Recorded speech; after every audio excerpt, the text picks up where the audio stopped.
E como é que o senhor viu essa situação, padre, que de repente a gente não pode assistir à missa, o padre não pode rezar a missa, a igreja tem que estar fechada? Como é que o senhor vê essa situação hoje? É importante refletir sobre o cuidado com a vida, o cuidado com a pessoa humana.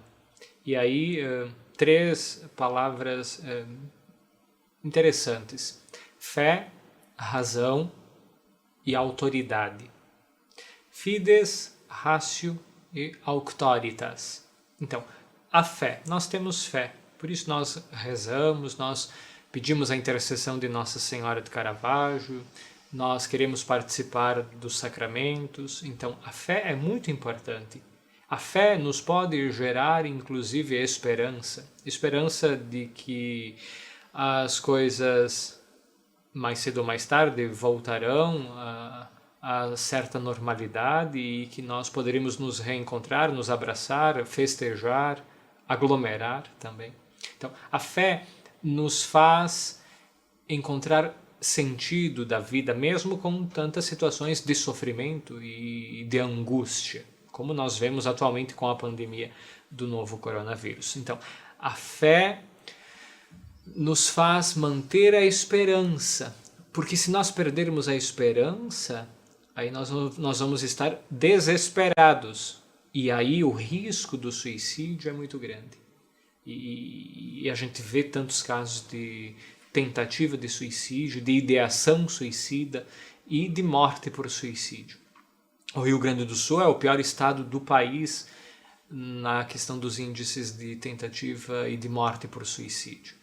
Então é uma questão de saúde pública e a fé nos ajuda a melhorar ou a superar ou a resgatar a dignidade da pessoa humana que se perde tantas vezes. Fé. Agora, o segundo aspecto que eu falei, razão. A razão nos faz andar com os pés no chão, ou seja, não negar a realidade em que nós estamos vivendo. Não termos nós uma falsa esperança. Porque se nós ficarmos apenas com a fé, o risco de um fideísmo e de um fundamentalismo é muito grande. Então a razão, a ratio, nos faz ter fé, sim, mas olhar a realidade.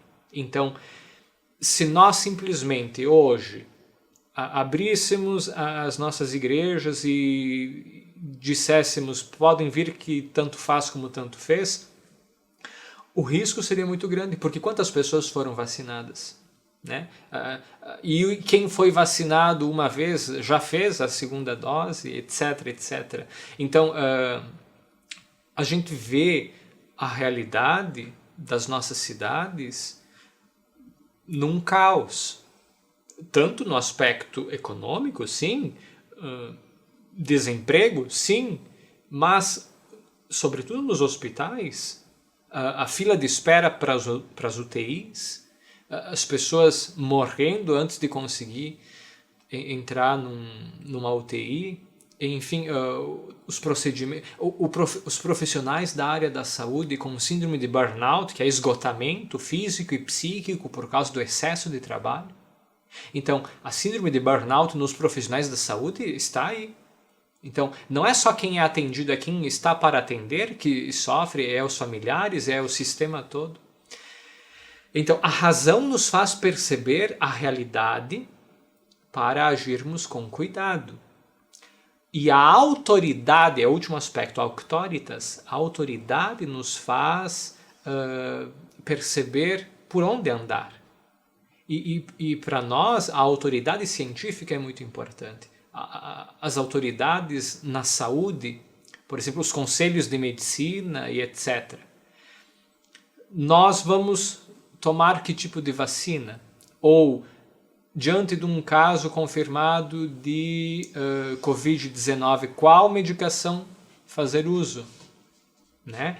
Então, o nome do vírus é SARS-CoV-2. O que é SARS? Síndrome agudo respiratória severa. COV de Covid, 2. Né? Então, SARS-CoV-2, a Covid-19, o coronavírus, para a gente entender mais facilmente, essa pandemia. Então, se a autoridade da saúde nos diz vamos ter que, infelizmente, fechar as nossas igrejas ou restringir o número de pessoas neste momento, nesta fase em que estamos passando, nós vamos acolher este pedido ou esta ordem da autoridade e cumprir. Por quê? Porque nós não podemos ser negligentes. Se nós, da Igreja Católica, que pregamos tanto a questão da prudência, da não negligência, do cuidado com a vida, com a dignidade da pessoa, se nós não dermos este exemplo, então é um tiro no pé. Então, nós vamos continuar rezando? Claro, certamente. E aí vamos nos adaptar. Missas transmitidas pela rádio, pela TV, pela internet, né? Bênçãos que também são difundidas por estes meios, as mídias digitais, etc, etc. Então, nós vamos continuar promovendo a oração individual ou familiar, então as pessoas que acompanham, mas neste tempo, infelizmente, não nas igrejas, porque não estamos ainda prontos para isso.